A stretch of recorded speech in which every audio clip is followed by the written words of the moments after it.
Assalomu alaykum. O'zbekiston yangiliklari bilan tanishtirishda davom etamiz. Bugungi dasturimizda prezidentning ayollarga bayram tabrigi, Majburiy ijro byurosi xodimlariga beriladigan body kamera, xitoyliklarga yer sotilayotgani rad etilgani va outsourcingga beriladigan rasmiy statistika haqida ma'lumot beramiz. Prezident Shavkat Mirziyoyev 8-mart Xalqaro xotin-qizlar kuni munosabati bilan O'zbekiston ayollarini tabrikladi.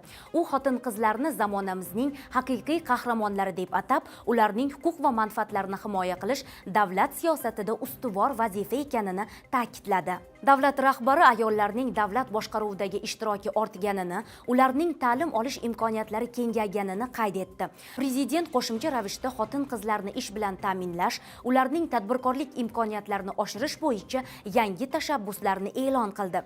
Prezident ayollarning ta'lim olishi, tadbirkorlik bilan shug'ullanishi va jamiyatdagi faoliyatini qo'llab-quvvatlash borasida amalga oshirilayotgan chora-tadbirlarni sanab o'tdi.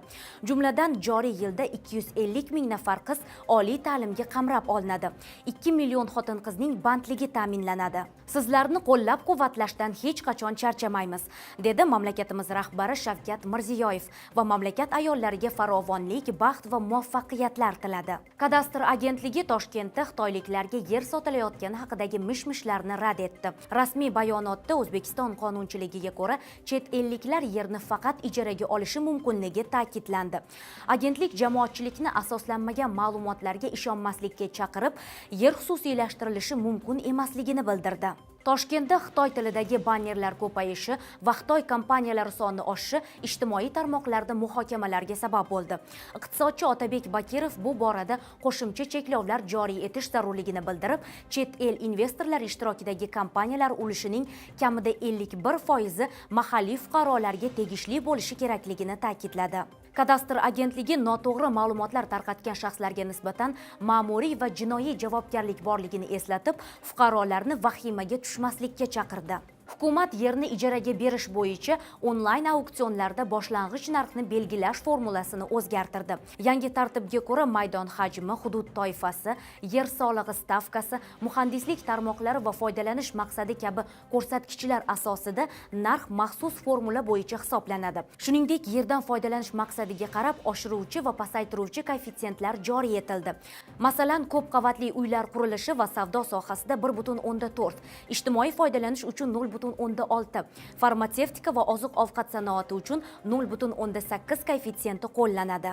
Oliy Majlis Qonunchilik palatasi majburiy ijro jarayonlarida body kameralardan foydalanishni nazarda tutuvchi qonun loyihasini qabul qildi. Yangi qonunga muvofiq sud hujjatlarini ijro etish jarayonlarida inson omilini kamaytirish, korrupsiyaga qarshi kurashish va ijro jarayonlarining shaffofligini ta'minlash maqsadida mobil video kuzatuv vositalari joriy etiladi. Fuqarolarning eng kam kafolatlangan daromadi himoya qilinishi, ijro jarayonlarida noqonuniy xatti-harakatlarning oldini olish va odil sudlov samaradorligini oshirish ta'minlanadi. Prezident shu kunlarda yo'l harakati xavfsizligi inspektorlari body kameralar bilan xizmat o'tayotgani korrupsiyani kamaytirganini ta'kidladi. Shuningdek, qo'l radari va qog'oz bayonnomalar bekor qilingani korrupsiya omillarini kamaytirishda muhim qadam bo'ldi.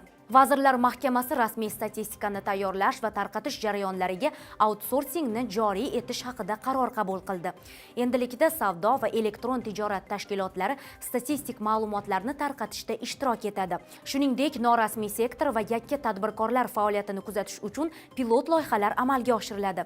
Konsalting kompaniyalari va ilmiy muassasalar statistika kuzatuvlarini outsourcing asosida olib borishi mumkin. Tartibga ko'ra, outsourcing xizmatini ko'rsatuvchi tashkilotlar texnik imkoniyatlar, kadrlar va moliyaviy barqarorlik talablariga javob berishi lozim. Bizda hozircha shular. Kunning eng qiziq voqea hodisalar tafsilotini Kun.uzda kuzatishda davom eting.